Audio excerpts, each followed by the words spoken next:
네, 가보겠습니다. 우리 좀 오랜만이죠. 주제 4 상호통일 이후의 정치적 변화 가보도록 하겠고요.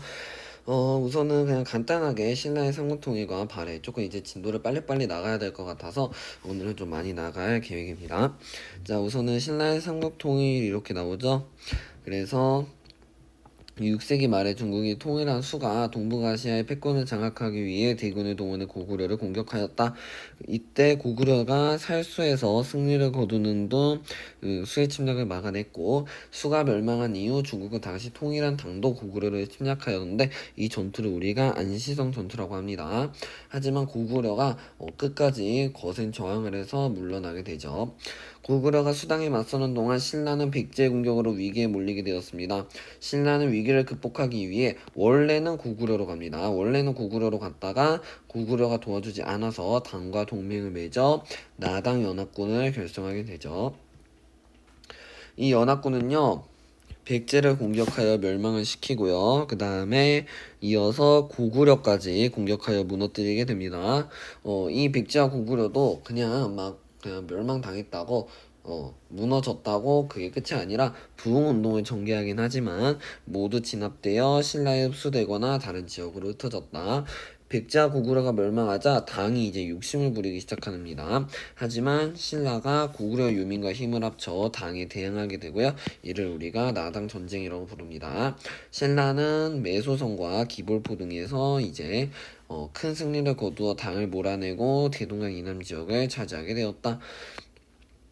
그래서 신라의 상호통일과 발해의 건국 중요합니다. 어떻게 됐냐면 백제가 멸망을 하고 고구려가 멸망을 하고 이 사이에 부흥운동 있고 나당전쟁 있고 그 다음에 삼국이 통일되고 그 다음에 발해가 건국되는 이 시간의 흐름을 여러분들이 기억을 해주시면 돼. 그 다음에 이제 발해 건국과 영토 확장 가보도록 하겠습니다. 색깔 바꿀까요? 발해 건국과 영토 확장. 자, 신라가 당을 물리친 이후에도 고구려 유민은 요동을 중심으로 계속해서 부흥운동을 일으키면서 끝끝내 탈출한 고구려의 장수 대조영이 이제 고구려 인가 말가린을 이끌고 발해를 세우게 되고, 이때 이제 나타난 무왕은, 첫 번째 왕인 무왕은 당과 대립하며 영토를 확장시킵니다. 여기서 알 수 있는 거, 장문휴를 보내서 산둥반도를 공격했다라는 거 알 수 있고, 초기에는 당과 적대 관계를 유지했구나. 신라와 적대 관계를 유지했다라는 거 기억을 해주시면 됩니다. 자, 영토를 확장하였고요. 성과 고분 등 여러 면에서 고구려 문화를 계승하였다. 여기 부분이 특히 중요합니다. 고구려 문화를 계승하였으며 외교 문서에 고려라는 국호를 사용하는 등 고구려를 계승한 나라임을 분명히 하였다. 고구려를 계승한 나라임을 분명히 하였다. 중요하죠. 자, 그 다음에 나온 문왕은 외교적으로 대립관계를 개선하려고 노력하고요. 그 다음에 삼성육부제를 정비하려고 노력을 합니다.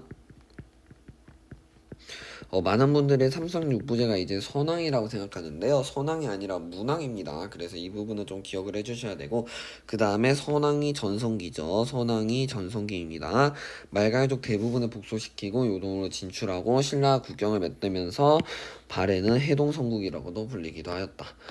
여기 지도 보시면은요, 지도 굉장히 중요합니다. 앞으로는 굉장히 중요한데, 발해를 고려라고 표현한 일본 나라 시대의 목간을 봐도 알 수 있고요. 그 다음에 정효공주의 묘를 봐도 알 수 있고요. 고분을 통해서도 알 수가 있습니다.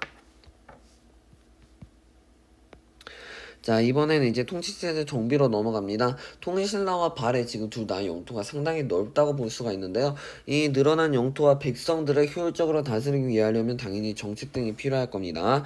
우선 통일신라부터 살펴보면은 이제 신문왕은 유교 교육기관인 국학을 설치하였다. 그래서 이제 관료를 양성하였으며 국가의 기밀사부를 관찰하는 집사부를 중심으로 정비하였다.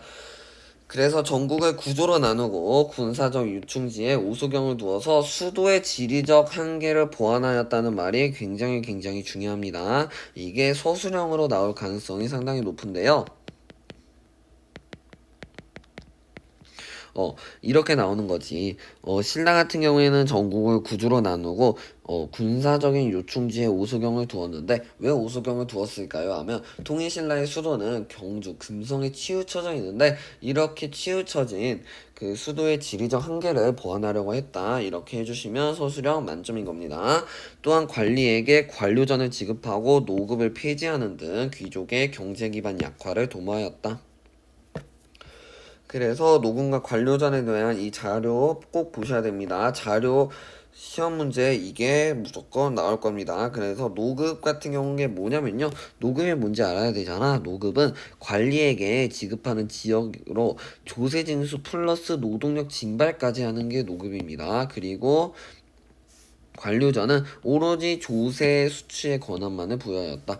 노동력을 징발하지 못하게 함으로써 귀족 세력의 경제 기반 약화를 도모하였다. 이것도 마찬가지로 서술형에 나올 수 있으니까 꼭 체크를 해주도록 합시다. 자, 그 다음에 통일신라의 구주 오소경 이것도 나오죠. 이것도 마찬가지로 굉장히 중요한데 오소경에 고구려와 백제, 가야 출신 귀족들이 이주해 살게 함으로써 이는 동남쪽으로 치우친 수도의 한계를 보완하려는 의도가 담겨있다. 그래서 지금 여기 보면 구주 그 다음에 오소경 있는 거 확인할 수 있죠. 그 시험 문제에는 이 지도만 떡하니 나오고 이 국가의 그 지방 통치제도 아니면 이렇게 한 통치체 이런 지방 제도를 마련한 왕의 특징으로 옳은 것은 이거 나올 거거든요. 이렇게 무조건 나올 텐데 이걸 바탕으로 여러분들이 구주 오수경이라는 걸 집어낼 수 있고 이 내용을 바탕으로 여기까지 추론해야 되는 고등 한국사는 조금 이렇게 빡빡한 면이 있기는 있어. 그 다음 발해 갑시다. 발해는 8승 이후 당의 문물을 수용하면서 통치체제 정비하였고요. 당의 삼성육부를 토대로 개편하였지만 유교 덕목으로 관서 명칭을 정하는 등 독자성도 드러냈다라는 거 굉장히 중요합니다. 이거 서술형에 거의 60% 나올 확률입니다. 어마어마하게 높은 확률인데요. 발해는 당의 삼성육부 제도를 본떠 모방하였다. 하지만 독자성이 있는데 그 독자성이 무엇이냐라고 물으면 유교 덕목 관서의 명칭을 유교 덕목으로 정하였다. 그리고 유학 교육기관으로는 주자감 그 다음에 5경 15부 62주 이것도 마찬가지로 잘 나오니까 주의해 주시고요.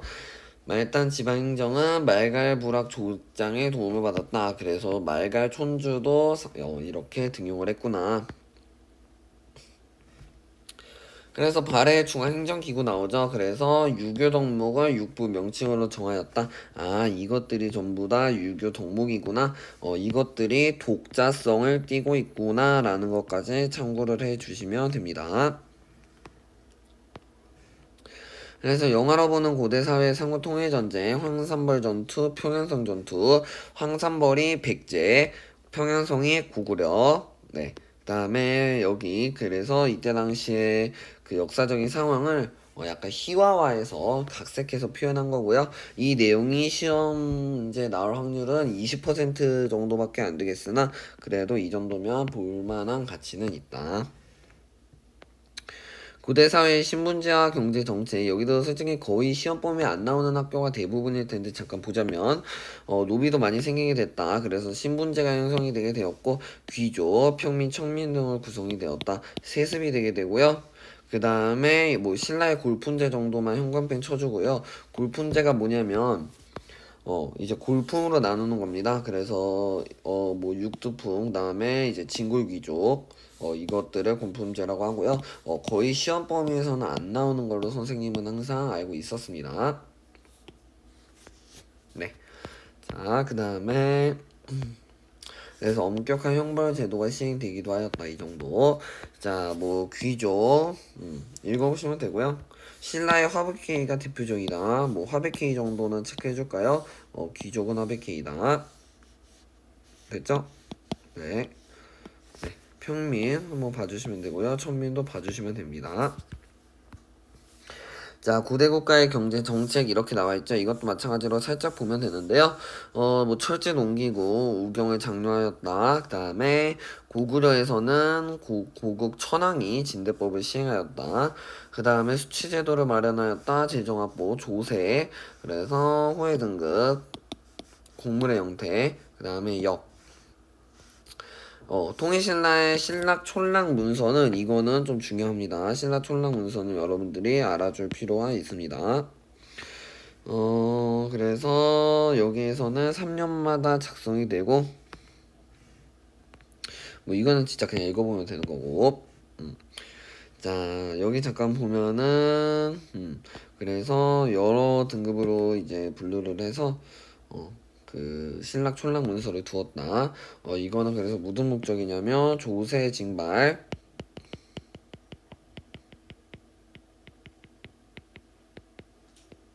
조세 징발이 아니죠. 조세 수치 플러스 노동력 징발. 네, 이런 것들로 해서 신라촌락 문서를 하게 되었다라는 거. 그래서 조세를 걷고 노동력을 동원하기 위해서라고 써주시면 됩니다. 이것도 마찬가지로 신라촌락 문서를 통해 알 수 있는 그 당시 신라의 특징으로 이걸 왜 두었냐라고 하는 서술형 문제 가능성 한 40% 있으니까 여러분들 40%도 적지 않은 거거든요. 꼭 봐주시기 바랍니다. 그 다음에 이제 골품제 얘기 나오죠. 골품제 알아둬야 됩니다. 골품제는 중요한데 특권과 제약이 가해지는 골품제. 진골만 왕위를 할 수 있고요. 진골만 귀족이고요. 육두품부터는 관직 진출이 제한돼요. 그래서 그 당시에 불만을 품은 사람들이 바로 누구냐면요. 이 육두품이죠. 육두품이 굉장히 열이 받는 상태로 나중에 올라와서 반신라적인 모습을 보이기도 합니다. 당으로 떠난 뭐 설계도도 보면은요. 그냥 봐주시면 되고요. 아무래도 골품제가 훨씬 더 잘 나올 겁니다. 그래서 승진이 어떻게 됐다? 제한됐다라는 거 중요하고요. 이거보다는 이게 더 많이 나올 거다. 그래서 신라는 상한선이 골품에 따라 승진이 정해졌다. 여기는 볼 필요가 없고, 뭐 이 정도 보면은 고대 국가의 특징 정도는 볼 필요는 있습니다. 왕권 강화, 체제 정비, 그 다음에 영토 확장, 율령 반포 이 네 가지는 고대 그 연맹 국가가 고대 중앙집권 국가로 어떻게 발전했는지 물어볼 수도 있단 말이야. 이거는 서술형 대비로 공부하도록 합시다. 가능성은 낮지만 30% 확률로 물어볼 수 있습니다. 자, 고대 사회의 종교와 사상까지 갈 겁니다. 재래신앙의 현성과 외래사상의 수용. 이건 진짜 그냥 읽어보면 되거든요. 우리가 했던 거야. 신석기 시대는 원시신앙, 천신신앙 같은 거, 청동기 시대. 그 다음에 고구려에서는 뭐 제천행사, 그 다음에 뭐 이렇게 돼 있고, 고구려는 이제 독자적인 천하관을 가지고 있었다라는 거 그냥 알아두면 되고, 굉장히 자부심을 가지고 있었다. 근데 독자적이었다. 한번 읽어보면 되는 거고, 다음에 점차 새로운 사회 질서가 형성이 되게 되었고 이에 부족적인 정통이 강하게 남아있는 재래식량만으로도 할 수 없었고 그래서 중국으로부터 넘어온 불교, 유학, 도학이 전해지게 되었다. 그 다음에 불교의 수용 여기서부터 이제 좀 중요한데요. 불교의 수용과 영향입니다. 삼국은 중앙집권 체제를 확립하는 과정에서 불교를 공식적으로 만들었다. 고구려와 백제는 4세기에 중국으로부터 불교를 수용하였다라고 나와 있는데 고구려는 누가 수용합니까? 소수림왕이 수용하죠. 그 다음에 불교 백제는요. 침류왕이 수용하게 됩니다. 됐죠. 그 다음에 신라는 6세기 초에 불교를 공인하게 되는데 버풍왕이 이제 뒤늦게 불교를 공인하게 되죠. 다른 두 나라보다는 확실히 신라가 느렸습니다. 불교는 주로 왕권을 이념적으로 뒷받침하는데 사용이 되었다. 그래서 주로 신라 왕실은 불국토였음을 강조한다. 신라입니다. 불국토가 뭐냐면요. 부처가 머물며 중생을 교화하는 국토를 불국토라고 하고요. 이제 삼국강대 속에서 불교는 호국적인 성격을 나타내는 불교, 호국불교라고 합니다.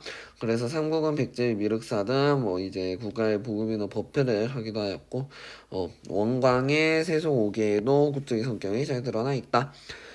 그래서 신라 이 왕실, 그냥 한번 보면 됩니다. 이게 바로 원광의 세속 5개이고요. 여기에도 마찬가지로 호국불교의 성질이 잘 나타나 있다. 호국불교라는 건 이제 나라를 위해서 바친다 이런 느낌이죠.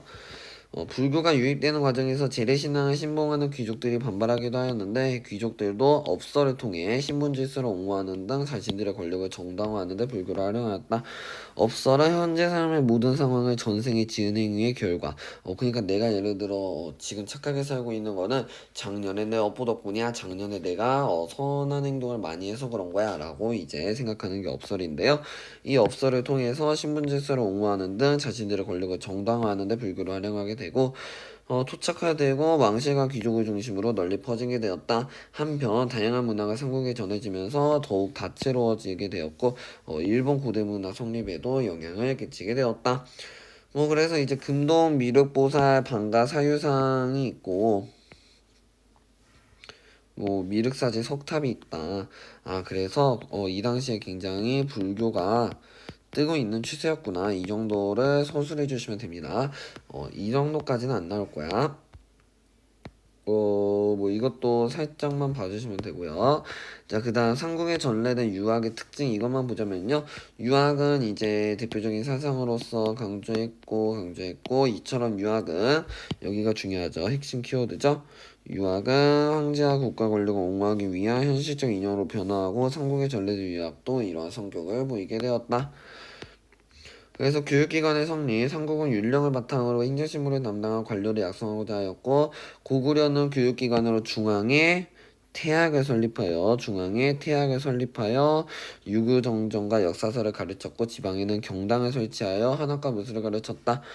그 다음에 백제는 이제 오경박사 등으로 이렇게 해서 했고 한자 유학이 이제 하게 되었다. 그 다음에 역사서 편찬도 이루어지게 되었고 국왕의 권위를 높이고 삼국의 역사에서는 중앙집권 체제를 확립하고 영토를 확장하던 시기에 편찬된 것으로 보인다.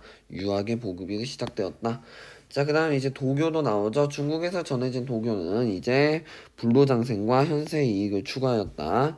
그래서 삼국의 귀족 사회를 중심으로 유행하였으며 예술에도 미쳤다. 그래서 고구려 고분벽화, 그 다음에 백제 산수무늬 벽돌, 금동대학로, 도교 문화재니까 기억을 꼭 해주도록 합시다. 이 세 개는 도교 문화재입니다. 도교 문화재 쓰는 학교가 간혹 있더라고요. 그러니까 여러분들 도교 문화재 서술형 한 15% 확률 두시고 한번 이렇게 네모 박스만 쳐주시면 좋겠습니다.